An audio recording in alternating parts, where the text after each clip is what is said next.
Yoningizdagi inson narsiss va manipulyator ekanligining asosiy belgilari. Munosabatlarni boshida u sizni maqtashi, e'zozlashi mumkin, lekin vaqt o'tib siz u uchun yomon insonga aylanishni boshlaysiz. U har doim sizni tanqid qiladi, hamma narsada sizni ayblaydi, munosabatlar uchun mas'uliyatni sizga yuklaydi. U har doim o'z maqsadi yo'lida sizni manipulyatsiya qiladi.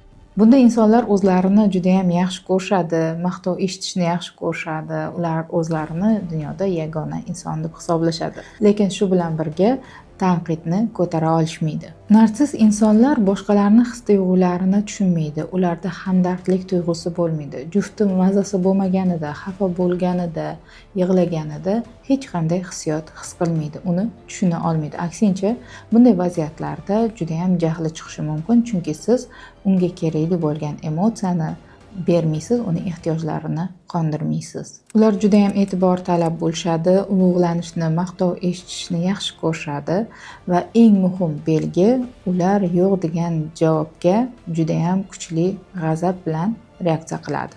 Narsiss va manipulyator insonlarni hayotingizga jalb qilmasligingiz uchun o'z ustida ishlashingiz, o'zingizga bo'lgan ishonchni oshirish, yo'q deya olish, chegaralarni qo'ya olishni o'rganishingiz kerak bo'ladi.